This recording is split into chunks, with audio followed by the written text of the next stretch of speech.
നമസ്കാരം. ഇന്ന് നമ്മൾ സംസാരിക്കാൻ പോകുന്നത് വളരെ പ്രധാനപ്പെട്ട ഒരു വിഷയത്തെക്കുറിച്ചാണ്. ലോകത്തെവിടെയെങ്കിലും മനുഷ്യാവകാശങ്ങൾ ലംഘിക്കപ്പെട്ടാൽ അതിനെതിരെ ശബ്ദമുയർത്തുന്ന ഐക്യരാഷ്ട്രസഭയുടെ തന്നെ ഏറ്റവും പ്രധാനപ്പെട്ട ഒരു സ്ഥാപനത്തെക്കുറിച്ചാണ് നമ്മൾ മനസ്സിലാക്കാൻ പോകുന്നത്. ഇതൊരു വലിയ ചോദ്യമാണല്ലേ? ഒന്ന് ആലോചിച്ചു നോക്കൂ.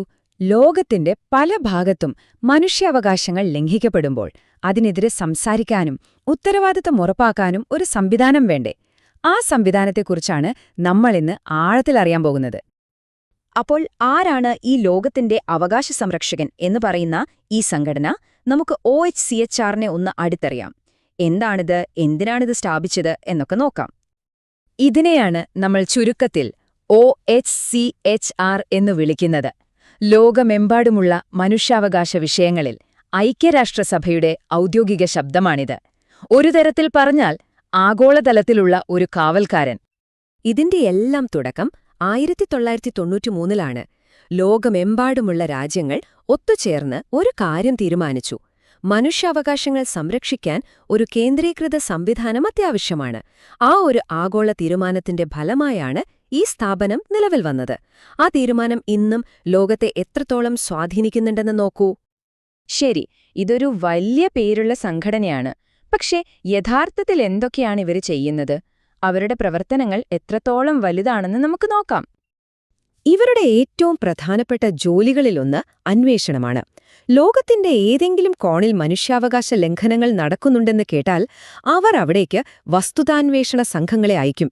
സംഘർഷങ്ങൾ നിരീക്ഷിക്കും, സത്യമെന്താണെന്ന് കണ്ടെത്താൻ ശ്രമിക്കും. പക്ഷേ വെറുതെ അന്വേഷിക്കുക മാത്രമല്ല ചെയ്യുന്നത്. അന്താരാഷ്ട്ര തലത്തിലുള്ള മനുഷ്യാവകാശ നിയമങ്ങളെയും മാനദണ്ഡങ്ങളെയും കുറിച്ച് സർക്കാരുകളെയും മറ്റു സംഘടനകളെയും, എന്തിന് നമ്മളെപ്പോലെയുള്ള സാധാരണക്കാരെയും പഠിപ്പിക്കുന്നു. ഒരുതരം ബോധവൽക്കരണം.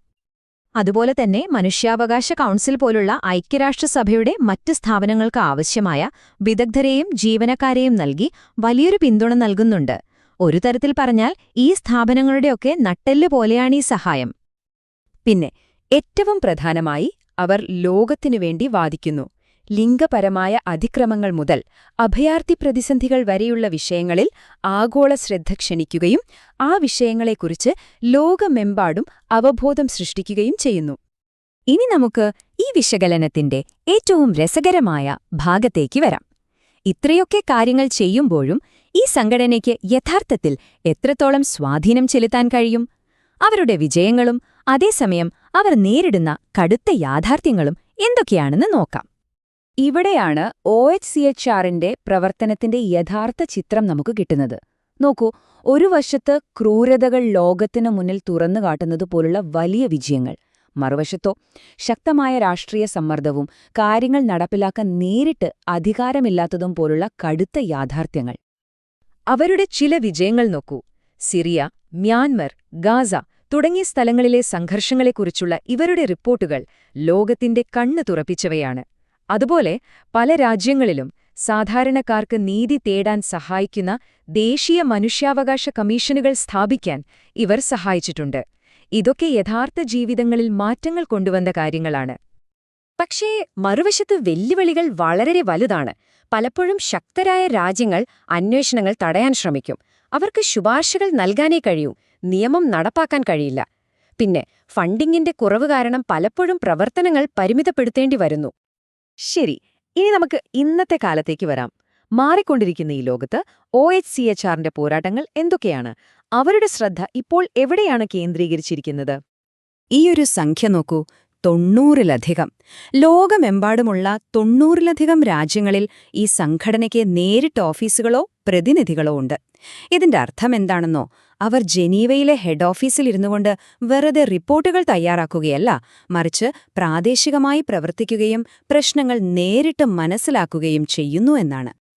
അവരുടെ ഇപ്പോഴത്തെ മുൻഗണനകൾ കണ്ടോ? ഡിജിറ്റൽ അവകാശങ്ങൾ, ആർട്ടിഫിഷ്യൽ ഇന്റലിജൻസ്, കാലാവസ്ഥാ വ്യതിയാനം, ഇതൊക്കെ ഇന്നത്തെ കാലത്തെ ഏറ്റവും പുതിയ വെല്ലുവിളികളാണ്. ഇതിൽ നിന്ന് തന്നെ വ്യക്തമാണ് കാലത്തിനനുസരിച്ച് മാറാനും പുതിയ പ്രശ്നങ്ങളെ അഭിമുഖീകരിക്കാനും അവർ ശ്രമിക്കുന്നുണ്ടെന്ന്.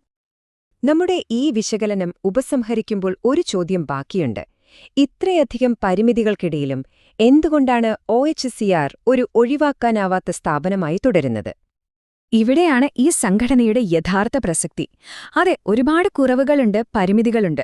പക്ഷേ ലോകത്തോട് സത്യം വിളിച്ചു പറയാനും ഇരകളായ മനുഷ്യർക്ക് ഒരു പ്രതീക്ഷ നൽകാനും സർക്കാരുകൾക്ക് ശരിയായ ദിശ കാണിച്ചു കൊടുക്കാനും ഇങ്ങനെ ഒരു സ്ഥാപനം കൂടിയേ തീരൂ.